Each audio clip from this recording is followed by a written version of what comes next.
Thank you so much for coming this evening. Such a grim evening, but such a lovely occasion. I'm Sarah Franklin. I'm the director of the Reproductive Sociology Research Group. And for those of you who don't know, this group started in 2012. It's been running now for 7 years, and we do a range of things. We do a wide program of funded research. We run an MPhil program in the sociology of reproduction. We do a lot of outreach and engagement activity. We do games, films, parties, and we're academics as well. And we are really pleased to see all of you here. In 2015, we began our annual public lecture, the annual Reproductive Sociology Research Group lecture, and our first lecturer was Professor Emily Martin from NYU. We then had the great honor of having the highly distinguished professor from Yale, Marcia Inhorn, speaking in 2016. And last year we had one of our all-time heroes, Rosalind Paczewski, speaking here for the annual public lecture, which is always a very festive, if not always a very sunny event. And we're very, very honored to have Professor Charis Thompson from the LSE in Berkeley with us here tonight. And we're equally privileged to have Dr. Martin Smaitana doing the introduction. So I will hand over to Martin now to introduce Professor Thompson, and after the talk, we will look forward to some questions and discussion, followed by a reception to which you're all invited, at which we will be launching a very important special issue that has been co-edited by Martin and Charis and other colleagues. So I hope you can stay for that as well. And I'll just hand it over now to Martin. Thank you.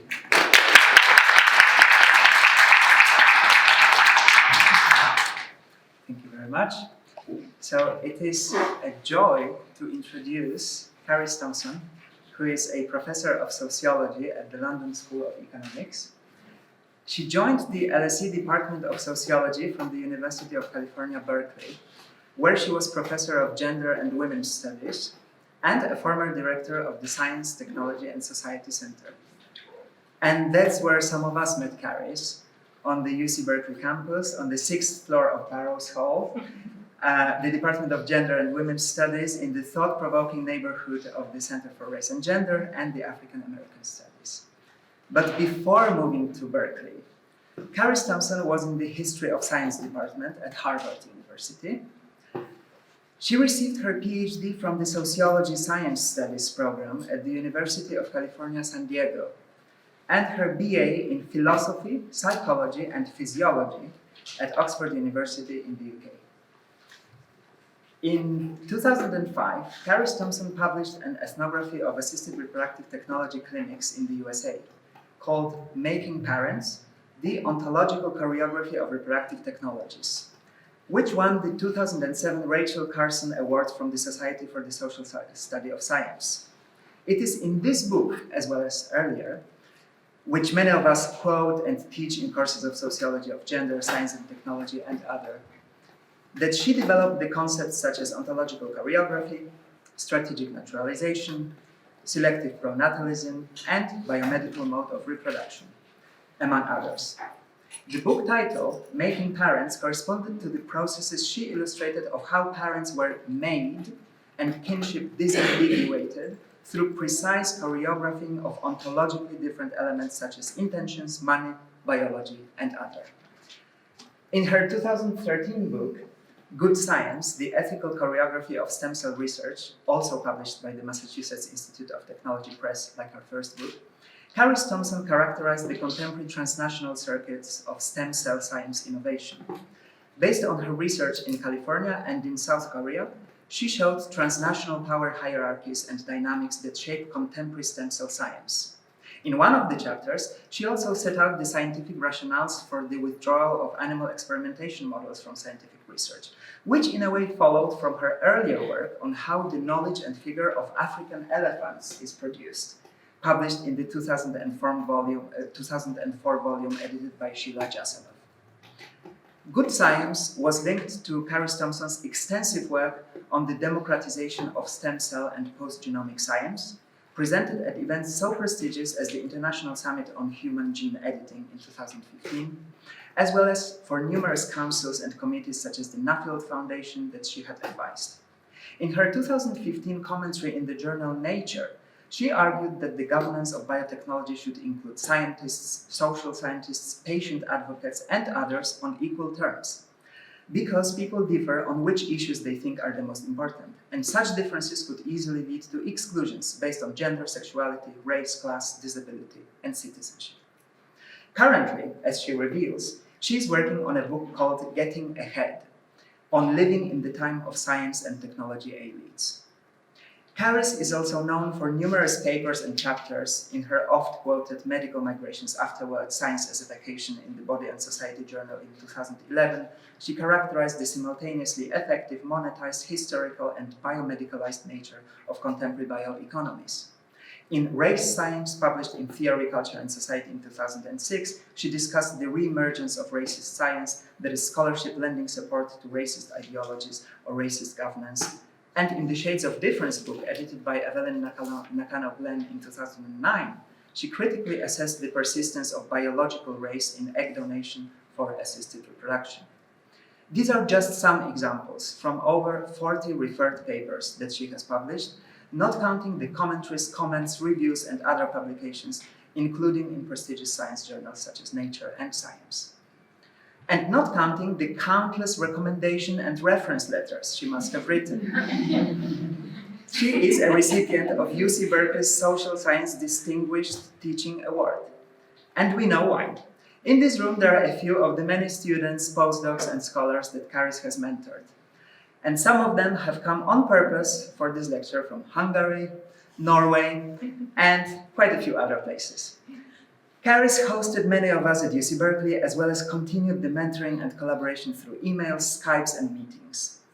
I believe I'm not mistaken in saying that we have been extremely lucky to have a mentor so generous and so thoughtful as Charis, aware of the complexities of knowledge and social science, as well as of feminist, queer, anti-racist, anti-ableist, anti-speciesist politics, and very human and friendly at the same time. Apart from being enormously grateful personally, I have also been really intrigued by how Charis manages to be doing so many things at a time. Perhaps if you ask her, you will learn something important. All this means that we have all come to know Charis Thompson as a particularly prolific scholar, working with diverse yet interrelated groups of students, scholars, and practitioners, spanning fields such as feminist studies of reproduction and reproductive technologies, particularly related to her first book, or the social studies of technology and post-genomic and stem cell science linked to her second book, and more. Finally, I think it must be said that one particularly key characteristic of Charis Thompson's approach to scholarship, apart from the sophistication and elegance of her analysis, has been her insistence on social hierarchies, inequalities, and stratifications, through which some lives are shaped as more worthy of living than others, or worthy in different ways and to a varying extent. One of these hierarchical axes, as she notes, is migra-politics, which alongside biopolitics and necropolitics is shaping human and non-human lives. Without further ado, I would like to warmly welcome Professor Charis Thompson, thank her for coming, and invite her to give the 4th annual lecture hosted by ReproSoc, which she entitled On Separation, Reproduction in Migra-Political Times. Thank you.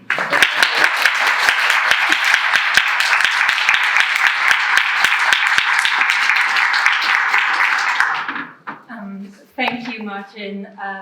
That introduction just goes to prove he's the nicest person in the world.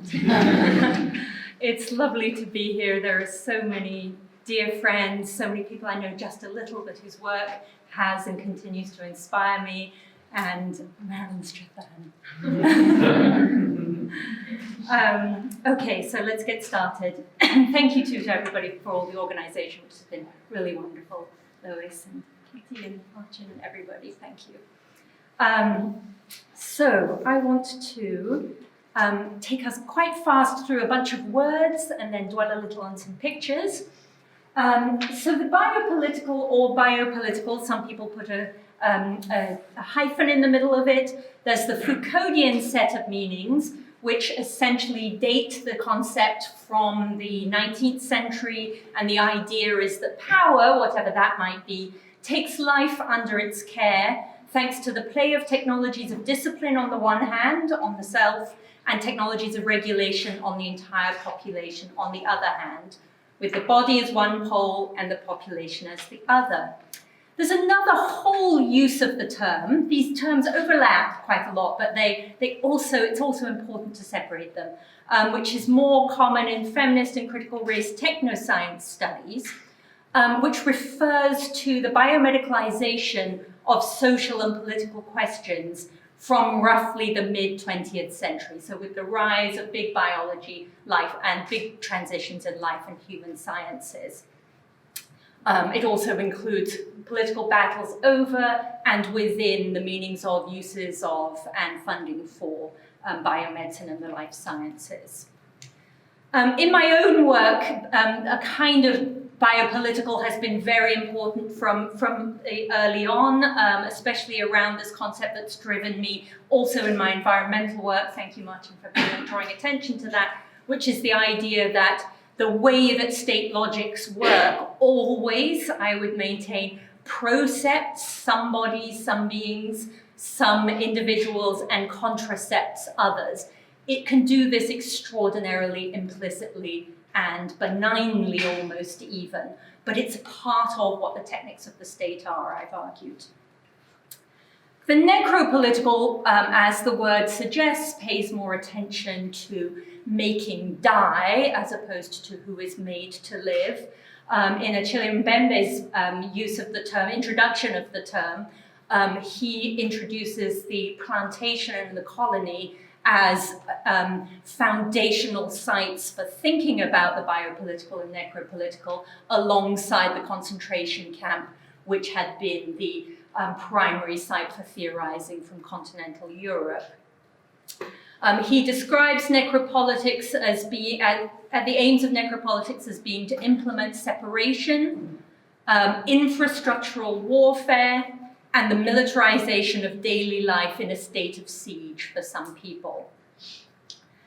It's important too in the necropolitical kind of camp to think of people who've critiqued bare life and biopower, and in particular I'm thinking of Alexander Whaley's work, which draws on Hortense Spillers and Sylvia Winter to show the primacy of racializing assemblages, what he calls racializing assemblages, that race is a technique at the beginning of thinking of the human, not something that's an add-on later in the game, and thus the universalizing of bare life and biopower for him doesn't make sense, partly as well because it reduces notions of resistance, liberation, and freedom to being defined somehow by the oppressor, which also doesn't make sense. Okay, in my own work, I'm motivated by how science, technology, medicine, and information matter to who lives and who dies. And my kind of necropolitical term that I use a lot is triage, which is a term drawn from battlefield medical logic, who you're going to bring back from the battlefield, which is a function of who might live. So you leave people who are already dead or can't live, but also who matters strategically according to various ways of thinking about that. And I use that as a methodology to think about how to work with an archive in a time of an excess of information to read for who dies and who lives. And again, with my obsession with the everyday, to see how the everyday biomedical innovation and technical platforming animate selectively pronatalist technologies. So, migra-political times, what am I wanting to do with this? So many people whose work I want to work with on this, but both biopolitical and necropolitical perspectives are focused on the modern nation state and its geographies of settler colonialism and dehumanization in who is made to live and who is made to die. In migra-political times, neoliberalism, finance, growing inequality, and climate crisis add a kind of set of transnational accelerators to the bio and necropolitical crises of populism, poverty, genocide, and displacement. Martin and I, and with Franz Windance Twine, have come to think of this as that you need to think of making and breaking families together.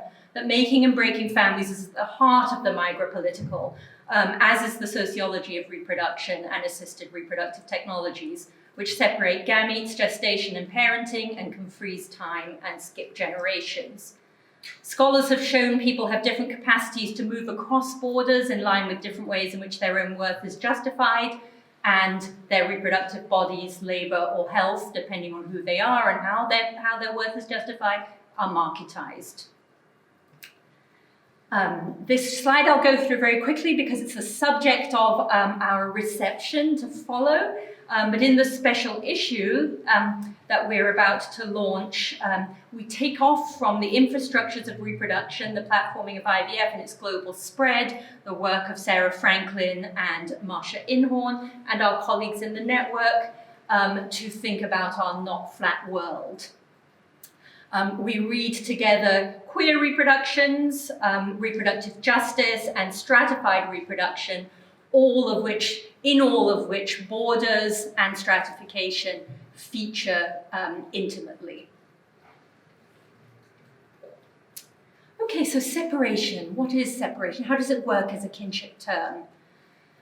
Separation refers to the breaking apart of former or ongoing kinship proximity of father, mother, child, wife, husband, or more, and it depends on which separations are considered natural or good and unnatural or bad in a given time or place. So you can't separate from your second cousin once removed if that isn't something that's particularly recognized in the culture in which you live. You can separate from them, but it would be seen as a kind of the flatmate moving out rather than a kinship issue. So just again to emphasize the relative in the double sense of that word. We use the term separated in some contexts. We use the term separated at birth. Separated at birth actually references usually identical twins who have been raised apart, and it has that literature. There's a large scientific literature on identical twins raised apart that has quite a dark history. It's often used to, as it were, sort out or to putatively sort out what's natural and what's social, and thus to naturalize a lot of characteristics that are part of the social and political order. So to separate out things like IQ, robustness of various kinds, and fitness of various kinds. So it's a key instrument in eugenic thinking. But we use the term separated at birth colloquially and very affectionately to refer to, oh my gosh, I also love green chartreuse liqueur, separated at birth, ha ha ha. We use it to refer to sort of random little things that bind us in some way and suggest some underlying similarity that, oh my goodness, how could we both have this same shared thing? The reason for bringing that example up is I think it illustrates quite well the difference between how much we think it's a simple, straightforward, obvious term with quite a benign ontology and what's actually behind the term as it gets to work. Affinity and consanguinity are both really important. Blood and marriage are both vital to understanding migratory separation in particular. They tie together jus sanguinis and jus soli, the right to belong in citizenship terms to a nation state through blood or through being born on the soil of the place or the territory of the place.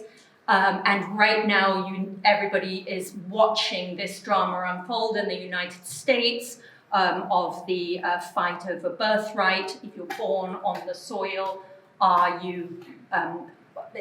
does the 14th Amendment guarantee that you are therefore a citizen, regardless of what the status of your parent was?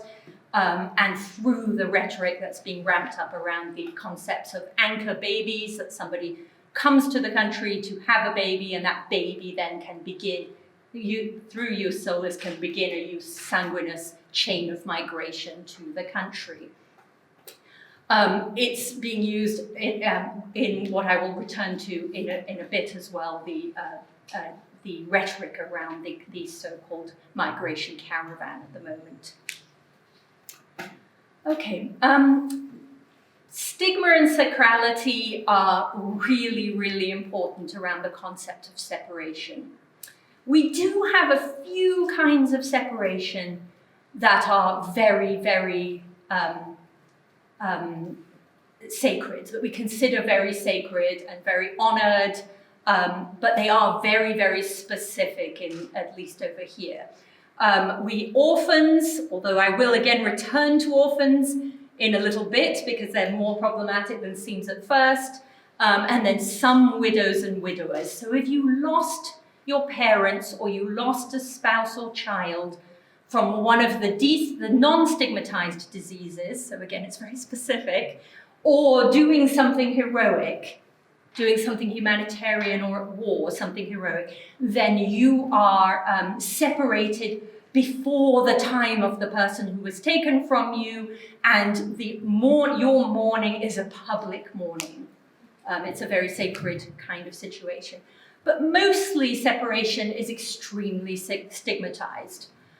Separation occurs around criminal justice system, it occurs around migration, it occurs around divorce, it occurs around disability, poverty, war, slavery, gender and sexuality, non-normativity, being seen as primitive or uncivilized, or the wrong ethnicity, race, or religion. And all of those terms anchor routine kinship separation and routinely stigmatized kinship separation. Okay, so now I'm going to look at some of the uses of and some of the contexts where we see separation and move through a series of possible meanings. So the first question I asked myself was whether or not we ever celebrate separation. And there has been a move in recent years to celebrate separation of coupledom, to celebrate divorces of various kinds. And you'll see some pictures here. Free at last, as he throws his wife down the cake number 3, 2, and she's clinging onto the iceberg. I don't think any reference to climate change is intended, with her her strapless wedding dress on. Lest we think it's only a straight thing, here's a gay coupledom divorce cake, cut in the middle and separated. Lest we think it's only a white thing, here is a bakery in Wolverhampton making for Asian British separation cakes. It says game over, she's holding her skirts, and he's down to the side walking off. And in this one, the woman pushes the man down into a pile of blood at the bottom of the cake. The point here on these cakes is to celebrate getting out of something toxic, and possibly to celebrate some message of resistance to the idea of that it must be terrible or it must be very stigmatized to be divorced or separated, and that somehow patriarchal, normatively heterosexual cisgender marriage is something that we must all be aspiring to. So it's an effort to change that logic. It is an effort to destigmatize it. We also have, so this is not in the way of celebrating it, but we have necessary and vitally important work of separation. Here are the words of intersectional feminist theorist Sara Ahmed, saying that feminism brings to mind women who have stood up, spoken back, risked lives, homes, relationships in the struggle for more bearable worlds.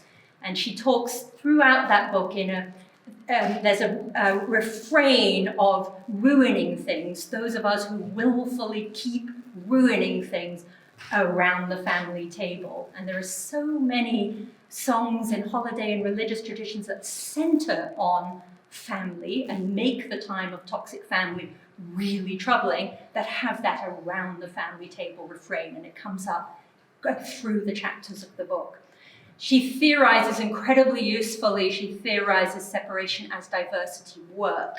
It's both liberatory and it names those who carry a disproportionate burden of doing the anti-racist, anti-homophobic, anti-misogynistic education at great personal cost for the entire society. So this picture is from a set of learning materials on how to disown your family if you need to. But you see the sense of the desperation, the sadness, and the personal loss. And likewise, this image is used by people who are talking about when you have to speak, even when those around you keep telling you that you're ruining things when you speak. Speak the truth, even if your voice shakes. And as Sarah would say, even if you then shut down everybody around the table and ruin the meal, and nobody will eat anymore. So that's some kind of celebration of separation, some kind of important work of separation, anti-racist, anti-homophobic, feminist work of separation. There are also all these elite separations going on. This is a country I haven't lived here for a long time, even though I'm originally from here, and I keep being hit by the difference between the two kinds of educational system there are here amongst my students. And increasingly, the one kind is being joined by a cosmopolitan elite from abroad, or perhaps that's particularly a function of teaching at London School of Economics. But these are sought out separations. These are separations where you can and do send your children abroad to be cosmopolitan, to be elite, to be upwardly mobile.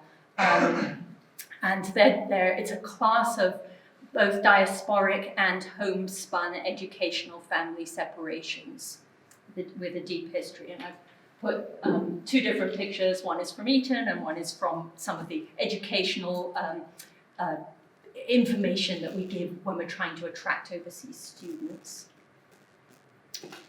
Okay, so those are all ways of thinking of separation that isn't exactly positive, but it isn't the deep negativeness, the deep necropolitical and migra-political aspects that I'm really trying to get to, which I turn to now. It will come as no surprise to you that slavery was thought of as essentially involving the separation of families. From very early on, you find it in the writings, and the fact of children not people being owned in general, and then families children not being their own, is at the root of one of the genealogies of reproductive justice. I put this over the picture from 1830 taken from the National Maritime Museum, London, just to disrupt the scopophilia because of the debate that's going on at the moment about displaying these kinds of images. But the heading refers to the picture behind.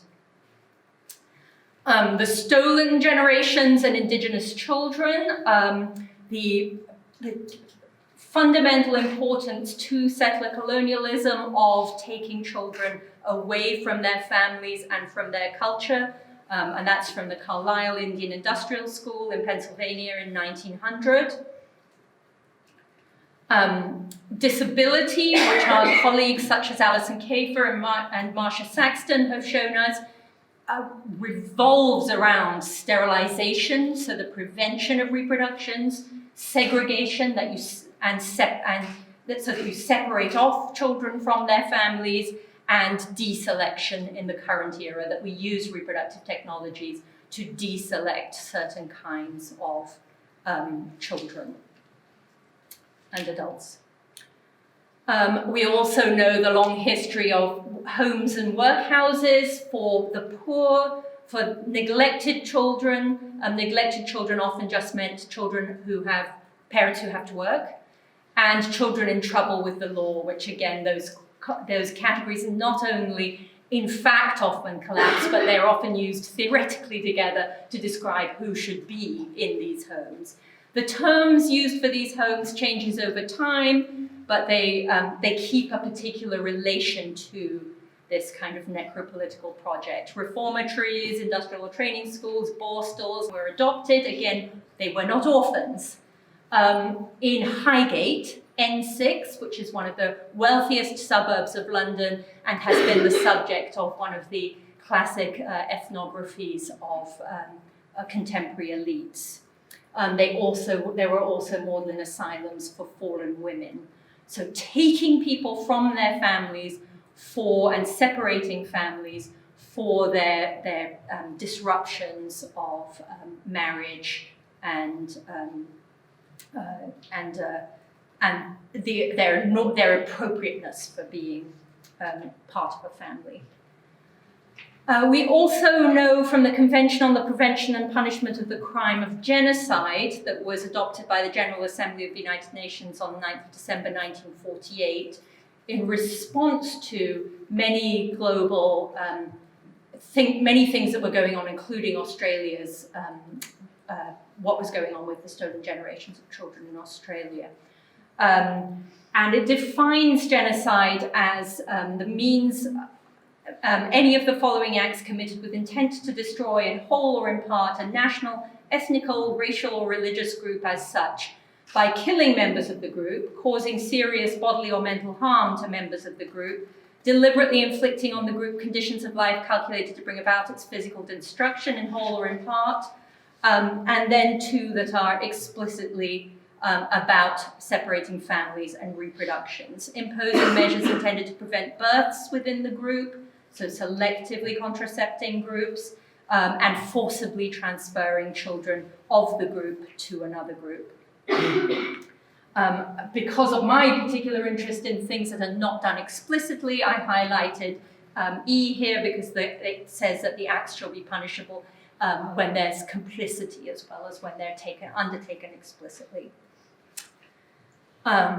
We also know the difficulty of procreative consciousness for LGBT and gender non-conforming, intersex and trans people, and the current populist attack on gender non-conforming LGBT rights, I think, has put this very much in our minds this week. These are the 10 reasons, this circulates a lot in US colleges, 10 reasons why LGBT people are not families. First of all, if gay people get married, or anybody who's LGBT gets married, it's not a marriage. It violates natural law. It always denies a child either a mother or a father.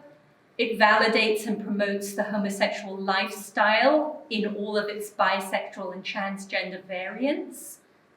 It turns a moral wrong into a civil right. It does not create a family, but a naturally sterile unit. It defeats the state's purpose of benefiting marriage. It imposes its acceptance on all society. It's the cutting edge of the sexual revolution, and it offends God. So this is widely circulating. Okay, we also see the ways in which separation functions in war and conflict and in humanitarianism. The representations of war and humanitarianism, even more than may actually be happening in real life, tend to focus on children as if they had no living parents, whether or not they do, and they tend to, particularly if they're from sub-Saharan Africa and their humanitarian efforts to do with famine, they tend to remove both the state and the father from the image. So if you look through your own pictures from your own fieldwork, you might find no such pictures, but the ones that are advertised, that humanitarian agencies use to advertise, very, very often dekin in that particular way. They make a failed state by removing the culture or the state or whatever the unit might be, and they remove the father. Okay. This is true in many places, but particularly true in the United States, especially since the growth of the privatization of the prison system, but mass incarceration leads to separated families as one of its primary effects, and the efforts that families must then undertake even to see one another and to stay in communication are just one of the many financial and emotional burdens of mass incarceration. It goes very, very closely hand in hand with what Dorothy Roberts has referred to as the disproportionate susceptibility of some people to have their children removed by the state. So some people are much more likely to be caught up in the kinds of crimes that are punished through the carceral system, and far more likely to have their children removed by the state. Okay, so that brings me to April's Zero Tolerance Memorandum in the United States. And it doesn't matter if you can't read the words on this. I just wanted to show you the memorandum just to give you a primary document.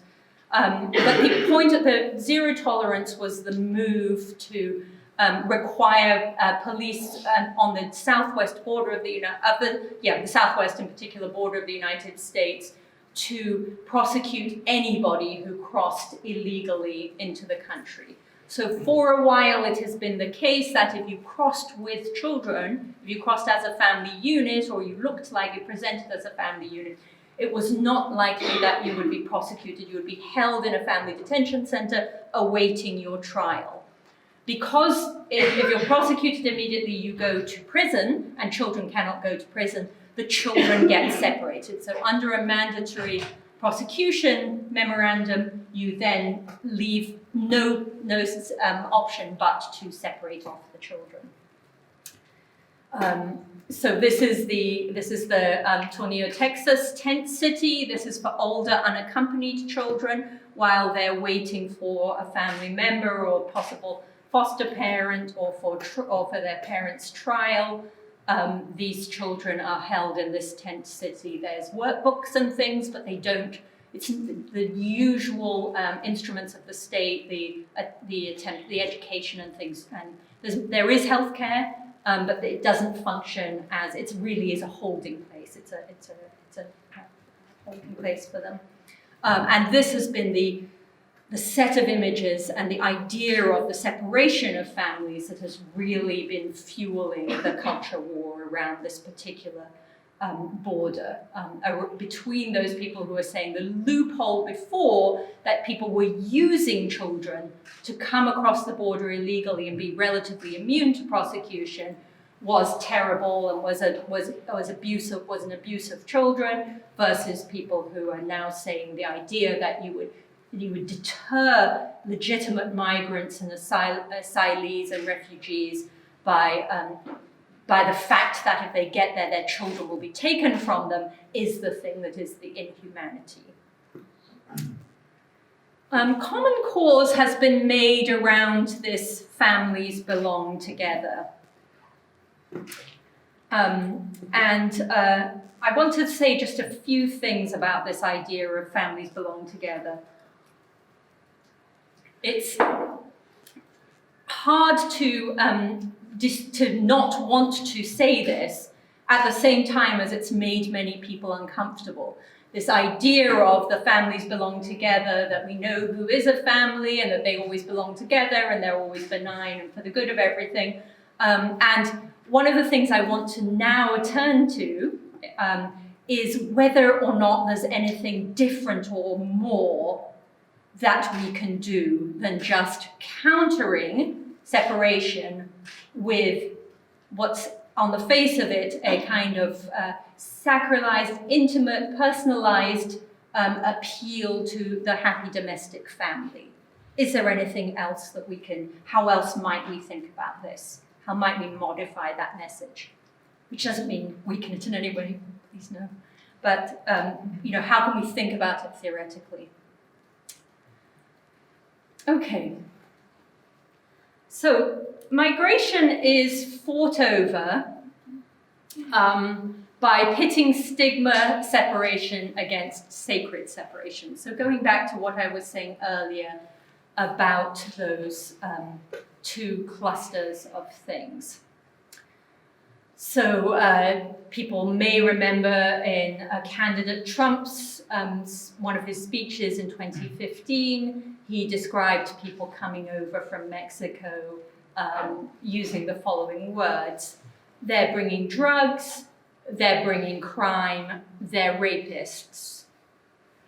In October 2018, so last week, so in other words, trying to portray using the same language that so many of the categories that we just looked for use to naturalize and normalize separation of families, using that same language to demonize these people. It's around because of a refugee. And then just last week, talking about the migrant caravan, announcing to everyone that the caravan contains, this is the caravan of people who've come mostly from Honduras up through Guatemala and into Mexico. There's exactly how many people are in this caravan is really contested, who's part of moving toward the US border and who wants to stay in Mexico is being contested, who's joining the caravan for support services of various kinds, versus who is, again, part of a migratory force is contested, and also the forces that are pushing both the climate and the economic forces still related to legacies of companies like the United Fruit Company that are pushing this migration in this region are all still active and all actively contested. If you go on the social media, if you go and read social media posts of people who are opposed to, who see this as it were, a marching army coming to invade the borders, the themes are really common. They resonate with all of the kind of scenarios that I've just been talking us through of the genealogy of separations. They bemoan the absence of women and children, so they say they're not families to start with, because most of these people are men. That makes it a little problematic to say that children are being sent to anchor this chain migration. They bemoan the political use of the migrants, which is no doubt true, by the left for various gains. They bemoan the lawlessness of the people, so when they get to barriers, they force their way through, they don't wait for doors to be opened. Some of the commentators go back to the old trope of the disease-riddenness, that we ought to keep our borders closed because they're carrying disease. And then many people comment on the fact that these people are not, they don't love the USA in the right way. So there have been some US flag burnings. How could you want to come to a country whose flag you would burn? That must be disqualifying. Why would we let in anybody who doesn't really want to be here, who's obviously going to undermine our country once they get here? A lot of conversation about alleged infiltrators, and these fit into a couple of categories. The people from the Middle East that President Trump referred to himself, but also people are zooming in on people walking in the caravan who have expensive goods. So they're saying this couldn't be an economic migrant because look, that person is pushing a pram with a child in, and that pram costs $337. So that person couldn't be in economic duress. And then in general, coming back to this all having been caused by the democratic policies which encouraged forcing children to take long treks with insecure food, water, and shelter, and to migrate either alone or first or in the first wave because of the relative safety of moving as a family unit. Lest we think it's just the populist states that are using this kind of rhetoric, in welfare states, we've also seen a rise of anti-immigration sentiment, and there we're seeing that family reunification is being limited by that you can't bring members of the family if they're not from the EU into Nordic states. And if you do bring them in, you have to prove in various ways, A, that you're a good citizen by marrying someone who doesn't come from the EU, so you even lose some of your citizen rights as a citizen if you're the person who's from that country, the various kinds of economic and assimilation proofs that are needed, as well as a very high level of state support for ableist prenatal screening and deselection. The main thing that people are countering all of this with, again, is the rhetoric of families belong together. Families, you shouldn't stop families reunifying, you shouldn't separate families at borders, but is it enough? Okay, so just to wrap up, there's 4 things that I want to say, that ways in which it's not enough, or that we should push further. So first of all, the kind of stigmatized versus sacralized dichotomy around separation, weighing up kinds of separation that are wrong and then countering that with just this intimate domestic harmony of the family that shouldn't be separated. We actually have to go a lot further than that. Conceptual and material change goes so much further than stigma management. If we think about how relatively unsuccessful the separation cakes are, they're a moment of humor, but you're more likely to be thought of as a mean person for doing that, even if you're a funny mean person, rather than someone who's actually changing the patriarchal state in any way, or changing the laws of marriage and anti-miscegenation and whatever the laws might be at the time. So stigma management, and quite a few people in the social sciences at the moment are arguing that we need to stop emphasizing the material so much and focus on kinds of meaning, kinds of value, and stigma, decreasing stigma, all of which I of course agree with. Of course it's representational too, of course you need to do those things too. But migration follows bananas. It follows colonialism, it follows drugs, it follows global finance, it follows proxy wars. And our work as academics to keep those histories, keep reinventing, keep reminding everybody of those histories, keep reanimating and revascularizing and reminding everyone of those histories, so that they become the precondition in our minds for the nation state, rather than the contradiction to the nation state. That job for the academic just seems so essential to me at the moment. And so that conceptual work and the demand for the material changes that would follow on that seems to go so far beyond deciding that one of the most important things to do is to revalue things differently without changing those things. I also think that we have to keep up the work on moving beyond the kind of dichotomy between families we choose and biological families, between families of intention and families of the nation, natural biological families. We need to advocate for queer, migrant, incarcerated, and otherwise separated families for whom neither choice nor naturalized biology or nation are particularly good allies. So resisting both those things, resisting choice, resisting the idea of I pick my friends, I pick my family, I pick my loved ones. Of course you do, and that's lovely, but not allowing that to become the thing that will do the change, or that somehow let's keep biological families together. Also not allowing ourselves to settle into that's always going to serve us, because actually it never always serves us. It only serves some of us. It always only serves some of us. Biology is racialized and race is biologized. Biology is gendered and race and gender is biologized. The question is not, is race, is gender, is nation biological, normal, natural? It's how are they naturalized? How are they racialized? How are they normalized? And reminding ourselves constantly that that's the lesson of all of our empirical work, and not letting our students not know that. And again, it's all the difference in the world between the way the biologists think in the lab and the way that the sciences get portrayed. in the world out there, where they get portrayed as somehow fixed, somehow anchoring some kinds of social organization and some kinds of ways of being. But nobody who's actually working on the sciences actively, which was the whole point of the idea of science in action in science and technology studies.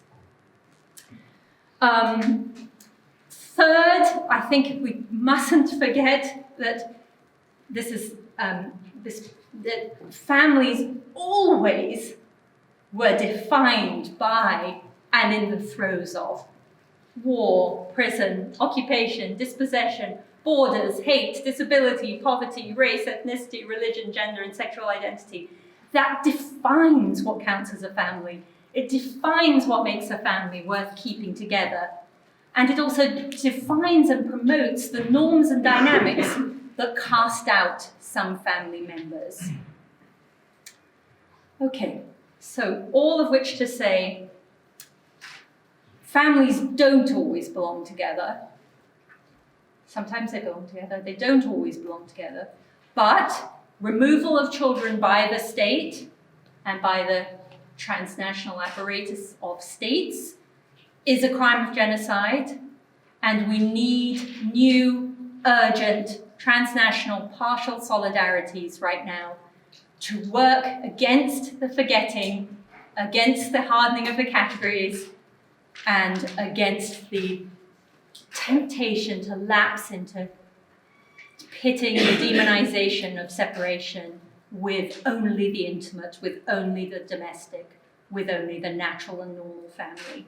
Thank you for your attention.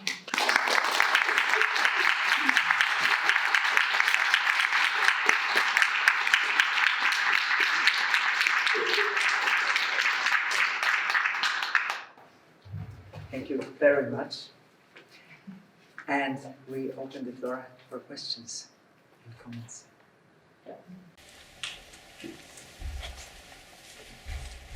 Hello. Is this on? Yeah. Thank you very much. That was so interesting. I have two questions and one further point would be. The first question is very simple. When you were talking about the incarceration and the separation of families in that context, do you know if they ever use as a justification for the separation the fact that the person that is being imprisoned cannot be a good mother, father, child, whatever function they have in the family. So it's better not to have that family united in that way. So extending the criminality of whatever is that they're there for into other realms. The second thing is also, I forgot where I thought about this, but in the caravan being many of them men, so they can be families. It's interesting to think how men cannot be families. So a group of men can never be thought of as families. And that takes me to the last thing, which is you made me think of how can we think about families, or not families, about other ways of communality, maybe would be the word, that other ways of care that are not necessarily bound up together through the same emotional ties, but that in everyday life count a lot, and that they don't. I mean, I'm thinking about neighbors, for example, but I want something larger than that, or another word for that. I don't know if you have. Thank you. Thank you for your wonderful questions. Yes, the prisons, they separate at multiple levels. So they take children away from people who are on, for example, school to prison pipelines already. They separate families by putting family members in prison, and then by making it impossible for families to stay together after prison. And then, as Carolyn Surfrin has written in our special issue, the prison is a reproductive technology. They separate children from their mothers in prison on the grounds that the mothers are not good mothers.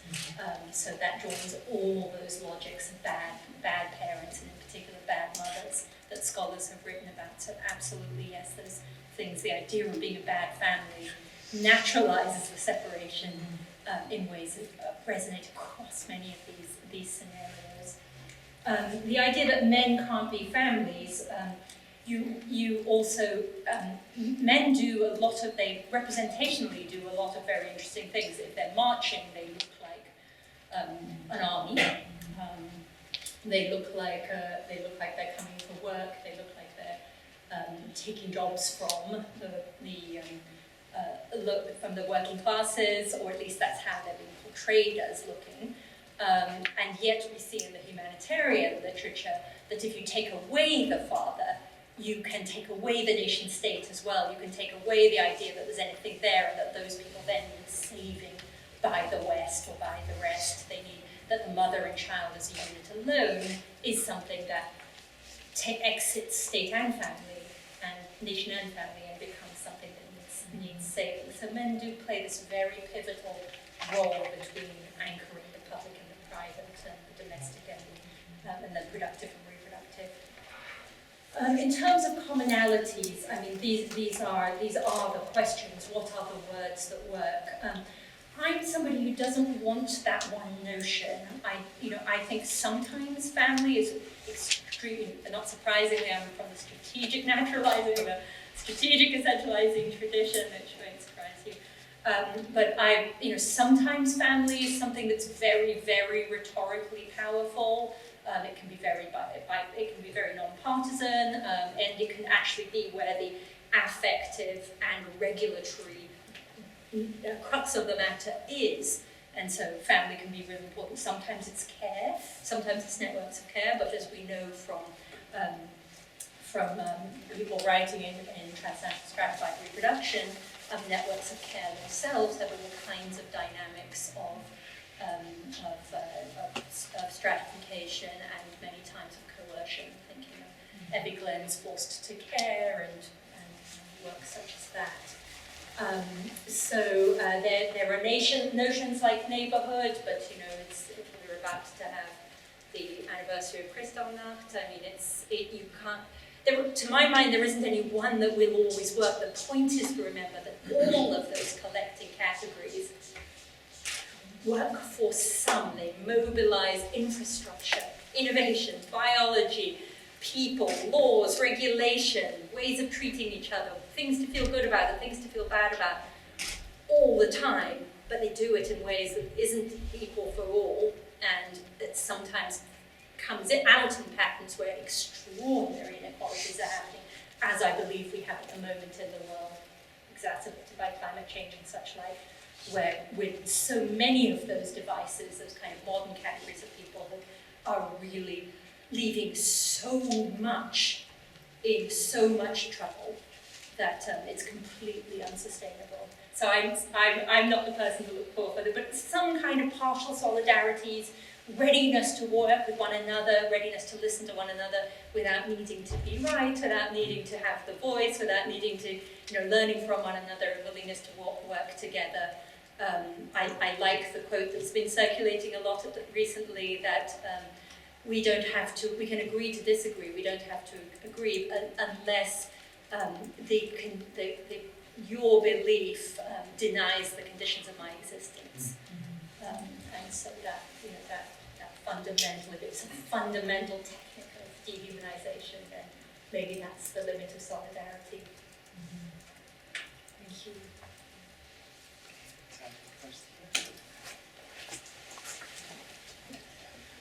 Hello, thank you so much for your wonderful presentation. I just have a quick question. Is it not on? It is. It on? Yeah. Oh, it is. Just Just close to my mouth. I have a question about what you think about images and discourses of reunification that are happening right now, because it seems as the more that separation becomes prominent in the political discourse, especially in the US, reunification is becoming very visible as well, particularly with reunifying children with family members that are not the ones that they came across the border with after their parents have been detained, and the process of reunification. And also there's been a lot of viral images and videos of families being reunified recently. I was just wondering what you thought about their role. I think your question contains in it everything that I might say, which is the kind of viral sentimental appeal is maybe not quite matched by it's maybe first of all, a very, very serious under-recognition of what's going on for children as they move across time and place, and to other carers who may or may not be healthy places for them to be.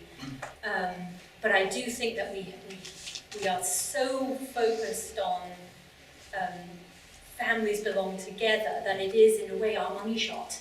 That is the thing. That's what we have, is that moment. And so even if they're going to an aunt, they're going to a grandparent, they're going to a foster parent, if they're being removed from where they are, or if they're, what we're not showing necessarily is reuniting with parents. We're not necessarily, and one of the things that some people like Miriam Ticton have shown is these people come as families who sometimes aren't biological families, and that always sort of disrupts people's, because they're migrating in a visual form, as you said, a representation. We're not necessarily seeing what people would do to return home, or what it might be to change things. I don't know if you saw in the paper this morning that in the US, some candidate had used Britain's most down and out town, a photo of it from the days before there was public investment in the town, and was circulating this to say, if we let all these migrants in, if we keep this democratic immigration policy, we'll turn out like England, we'll turn into one of, this town will turn out like this. And the response from the town in England was to say, we spent all this public money, we don't have potholes anymore, we're doing really well. That's different. Again, there might be some problems with that story too, but that isn't the reunification. That's a different story of what would change the thing that is so threatening about the possibility of just letting them stay together in the first place. Mm-hmm.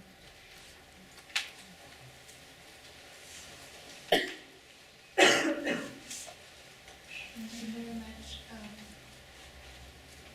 My question relates to resistance. Is there some resistance right now in the USA around those events? Who are the people resisting? They exist. And what kind of separation do they, think about, or publicly or non-publicly, use of the narratives of kinship that they also have to convey while resisting? Yeah, that's a huge question. There's masses and masses of resistance, massive, just vast communities of people doing incredible amounts of work, legal clinics, pro bono work. A lot of the stories about the reason why that particular synagogue was targeted focus on the work that synagogue does with refugees, and the fact that it was a gay couple whose child was having his breast at the time of the shooting, and so a lot of that particular synagogue, that way that those kinds of axes interact together. The Latino community is extraordinarily active, both representationally. So Mariana Huza this morning posted saying, black and brown people are being sent to the border, English-speaking people are being sent to the border to stop black and brown Spanish-speaking people becoming black and brown Spanish and English-speaking people.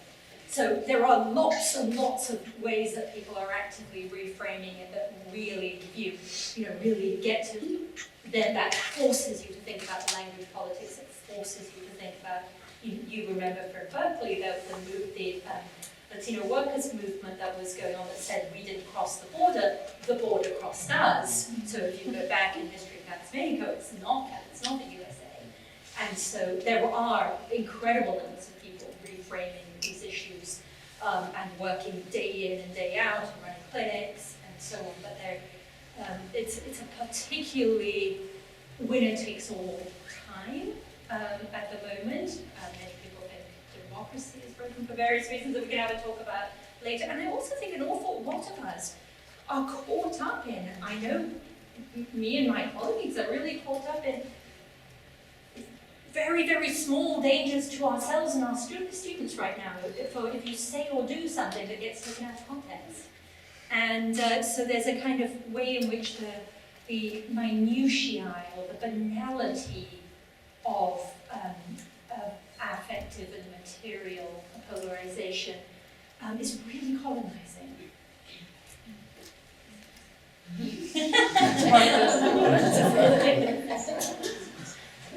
Thank you. Thank you. Thank you very much for such a thought-provoking presentation. Excellent.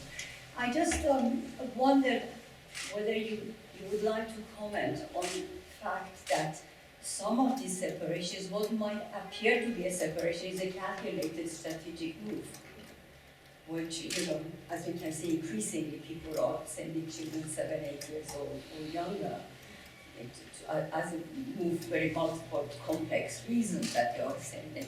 Would you still call that a separation, or have you got another framework for that particular aspect of moving?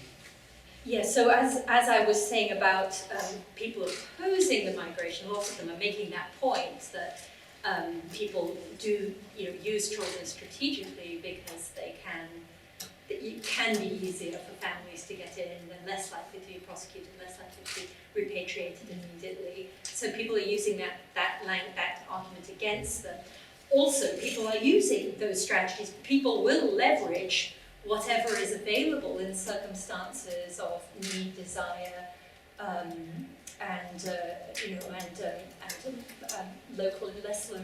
local knowledges as they spread. And if you do have some extended family when you're sending them, there is a hope that there's somebody to meet them there, someone to take the child there.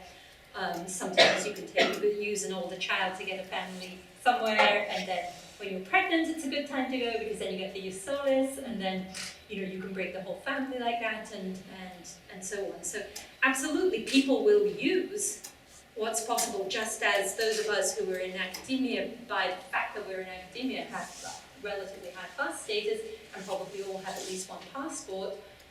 We leverage those to do what we can and move as we can. And I think absolutely people, of course, but people really, really do. But I think what I want to say about the separation is that all we have to counter claims of that is to say that families must be reunified because families belong together, instead of saying how do we deal with climate change and the legacy of banana republics in Central America, instead of asking those questions because we let our memories go, or we let it be opposed to the idea of a stable nation state. We can't ask those questions, we just ask that question about them, which isn't, as you point out, isn't even always empirically accurate description of what's happening. Thank you. Thank you very much, and I want to start with an apology because I'm really confused. I'm not perfectly sure what I want to say. But I have several thoughts, and maybe you can make some order.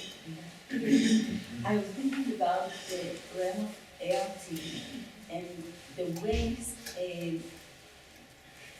I'm not saying that this is the cause, but there is some sense of erosion of concepts of kinship. And I want to talk, to give an example from my current study, which is of same-sex couples with children who separate, voluntarily of course. And in some of these cases, people, the adult partners, choose to terminate the kinship. Same-sex parents who each have their own genetic child, so to speak, they each take, so to speak, their own genetic children and literally disconnect from the other children. And I was just thinking, the only equivalent that I could find outside the realm of same-sex families is the case of adoption, where you impose termination, really termination of kinship. You tell a person, this person is no longer your kin, right? And you delete the name from documents, etc. Some of these people do the same voluntarily, imposing, of course, these choices on young children. I wonder if and how this in some way relates to the separation cases that you were describing? Yeah, I mean, so there, as you said, there are many, many things in there. One aspect of it is working, I assume your work that works in Israel, is it? So when you're working in a place where there is the state project, the family project, the anti-genocidal project, the religious project, are one and the same thing, and really, really seriously for really good reasons, anti-genetics, you really do have a different situation. But that doesn't mean that that doesn't happen elsewhere, but there's a particular reason for it to follow those lines at the point at which the affective bond is broken. So in any case where the genetics are distributed unevenly among the previously parental figures, that would go naturally there in a way that it wouldn't go so naturally elsewhere. But I also think, and I also think in that regard of your earlier work, of the ways in which people follow, build the family that they're supposed to build as not out of choice, but out of a sense of sort of going along with it, out of a sort of sense of being a warrior or something, just going along with what you're supposed to do, the effort of putting in the effort of going through the treatment and so on, so that in a sense it can be your first moment of choice. It can be that you didn't choose previously, but in the context in which you're working almost, and in some other places, if the pronatalism aligns and is relatively strong. I think in other places, people have, there's scholarship on Eastern Europe, scholarship in places where it's still incredibly hard for LGBT people to adopt or form families at all, where that would be far less of a distinction, far less marked, because the ways of getting to make families at all are less, they don't work, they're very, very non-normative still, and so the struggle comes out differently. But that's just a few parts of it. Thank you so much, Charis.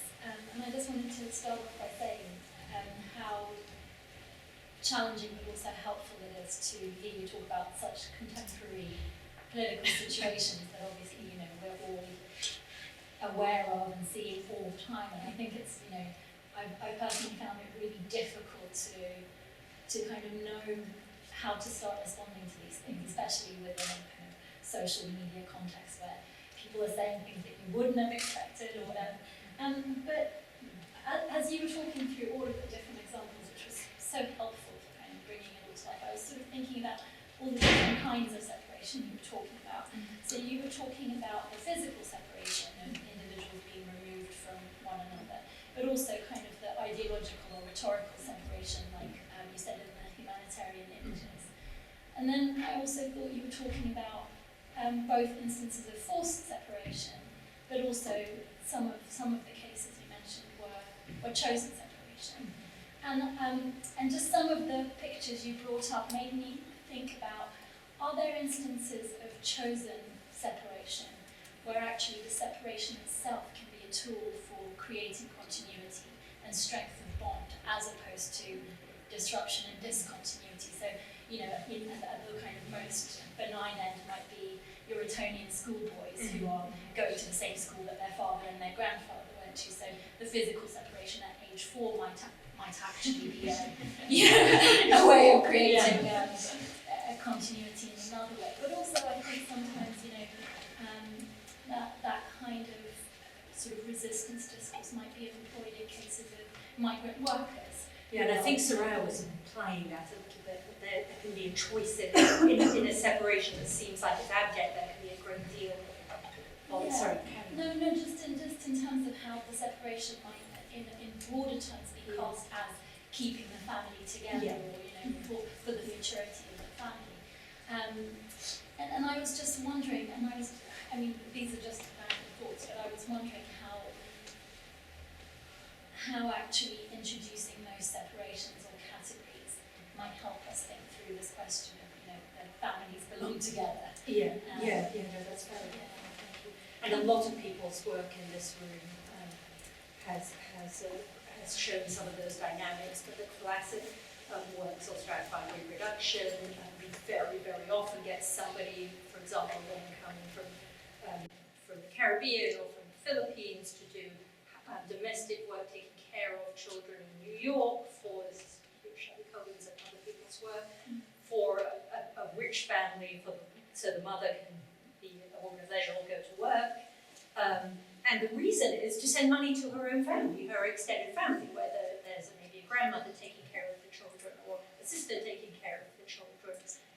So absolutely, and what Marsh spoke, a lot of people have shown the ways in which families for so many people are always already structured across space and across space that might be very, very hard ever to go against. And sometimes it's really valorized in, sort of going to the new world and being pioneer and being westward bound. And, sometimes you get, this idea that you leave your family and go and do that, you have a frontier life. But very often it's both survivalist and extremely pro-family and a way of, and sometimes you're coming to join a family somewhere when you believe that if your group is really persecuted, quote unquote, at home, and the ethnic enclave, for example, where you're moving, is less troubled in that way, then again, if you can get there, at least there's the promise of it might be something that keeps your culture and your family